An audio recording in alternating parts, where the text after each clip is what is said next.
in our second segment, and it's a pleasure to welcome Shib, a PhD student here at Ohio State University.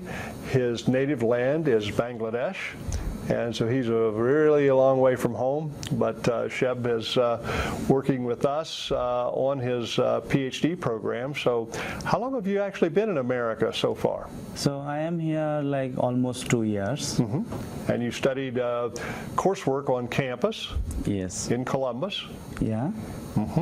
So actually I am a PhD student in School of Environment and Natural Resource of Ohio State University. So I just already completed my courses in Columbus campus, and in the last month I just started my research part in OSU's South Center in aquaponics project. Right, right. And you have a background in your home country in aquaculture and aquaponics, as I understand. Yeah.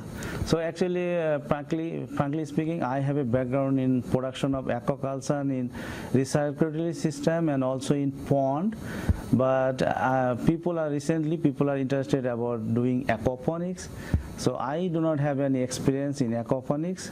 So that's why I choose aquaponics would be a best choice for me to do research in aquaponics, and maybe I will learn technology that I can use in my you're going to generate some new understanding for us, I think all of us, as we work through this project that you're a part of. So you're already a junior faculty member in your home country at a university? Yeah, I am a lecturer in one of the public universities in Bangladesh, and this university is located in south part of Bangladesh, very close to Bay of Bengal. Okay. Indian Ocean, Bay of Bengal. Oh yeah, huge delta area, is this right? Yeah, delta area. Absolutely. Yeah. Subject to a lot of flooding, I think. Yeah, sometimes. In the spring runoff. And yeah. Right. Well, very well, very well. Now, you have many aquaculture operations in Bangladesh, is this true? Yeah, actually we produce a lot of fish, especially freshwater fish and also brine water fish. So in coastal belt we produce a lot of fish and prawn, and we also export a lot of shrimp and fish in USA and European countries. Oh, you do? Yes. Wow, I didn't know that we were importers from Bangladesh. Yes. I know we import most of our seafood. I think over 90% of all seafood consumed in America is imported from your country, among many others. Some also come from my country. Absolutely. Well, very good. Very good. Well, it's great that we've been able to connect and that you bring that background and experience to our project here. You're probably, I'm aware of the project, but you can go ahead and describe a little bit about the project that you're involved with here. Yeah, actually I am working here in an aquaponics project. It's a collaborative project with OSU and Central State University. So aquaponics is actually the concept came up from aquaculture with hydroponics. So we have recirculatory aquaculture systems. So water will come up from aquaculture and then it go to hydroponics to produce vegetables like lettuce, tomato. So we are not giving any fertilizer for producing vegetables. So the nutrition will come up from the wastewater of aquaculture.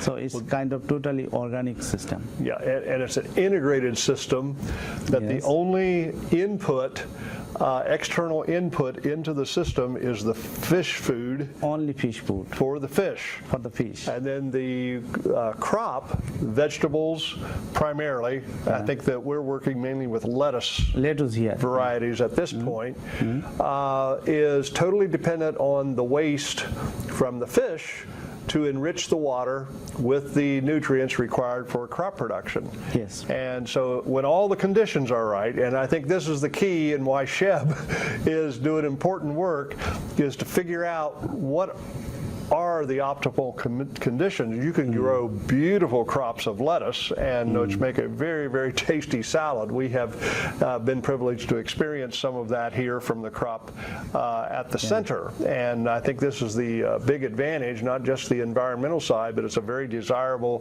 from a consumer perspective, and it has excellent quality and taste. absolutely. Yeah. And at the same time, not only production, we are also thinking about the water quality management. So, you know, in the whole world, due to aquaculture, a lot of polluted water is discharging in natural system. So that's why we are focusing how to manage water in organic way, do not use any chemicals. Right. Or, and you tend to, well, I know it's a recirculating system, so the addition of extra water is fairly minimal, as I understand, that you don't, you know, that the plants are efficient uptake of those nutrients in that water, and so therefore it comes back into the fish tank in good enough condition that the fish tend to thrive with that recycled water. Yeah, and one most important thing, we are using the same water. We are not using the new water. Right. So that also save water. Right. And that would be a little bit different than the hydroponics system where you're cycling through and then adding water and nutrients more or less continuously. I'm not sure where it's exactly continuous, but pretty much on a regular basis you have to add the nutrients and then, you know, remove the other water and so forth. So yeah, this is really exciting for us. And just for our viewers that might not be aware, Central State University is the newest 1890s land grant institution, and this project grew out of their water quality lab that is long-standing at Central State. That is near Dayton, Ohio, so it's not really a long distance from here. But the beauty of our project is that they are replicating the system that we have installed here in our greenhouse. They're putting the identical system together in a greenhouse of theirs. So we'll have two different locations for this research, which is important for the robustness, if you will, of the results. That if it's replicated in more than one location, the results have a lot more basis in science and credibility and reliability than if we're just doing it here in one location over a period of time. So we're trying to replicate the conditions, the equipment, the same variety of plants, the same type of fish, all the factors. Obviously the water is not going to be precisely the same, but we're doing, you would vouch for me on this, we're testing the water in both locations to make sure that there aren't big differences, or if there are, that we factor those in to how we account for the growth of the fish and the plants.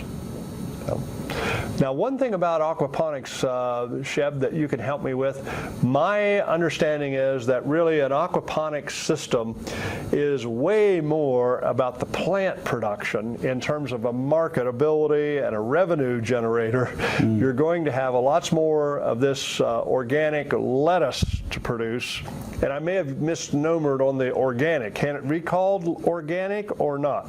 It's organic. It is organic. Okay. So Shib has settled that for me. So there's a ready market in high-end restaurants for these types of lettuce greens that you know where they were produced. They were produced in an aquaponic system. Restaurant customers, especially high-end restaurant customers, are willing to pay extra for that, and therefore the restaurant can pay the producer. And so we have some very successful operations here in Ohio that serve that market in Columbus and Cleveland, Cincinnati, other places that have, you know, a large restaurant trade with many levels and layers of types of restaurants, but it tends to be the high-end ones that really want to go for these type of products, and of course that means that the willingness to pay is there, and so that's a big thing. But the fish is kind of a bonus.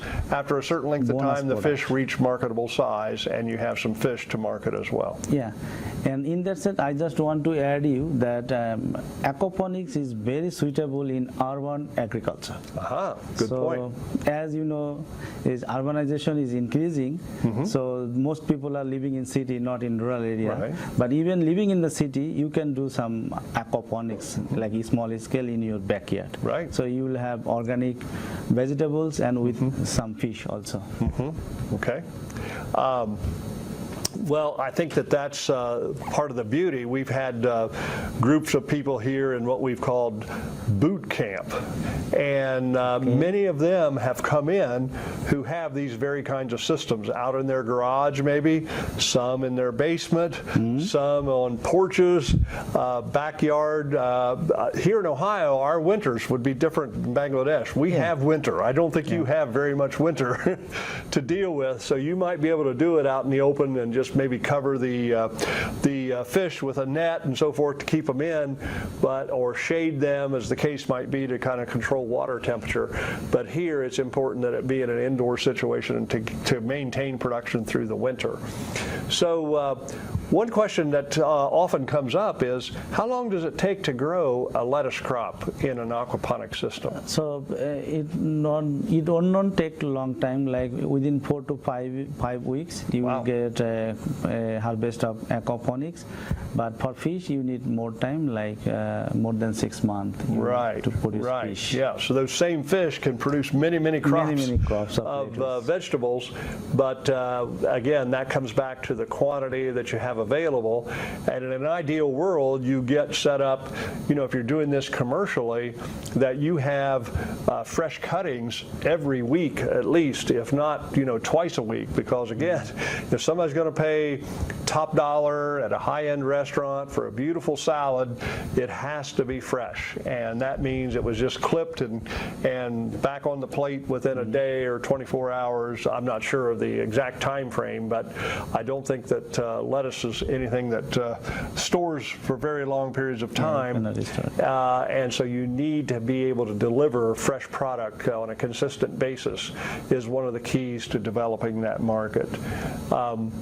Well, Shib, I really am excited about the research you're doing. We're really happy to have the collaborative project with Central State University, and we're working with good people over there as well. And it's really a great thing that you are able to get your PhD dissertation out of this data. At least that is our plan.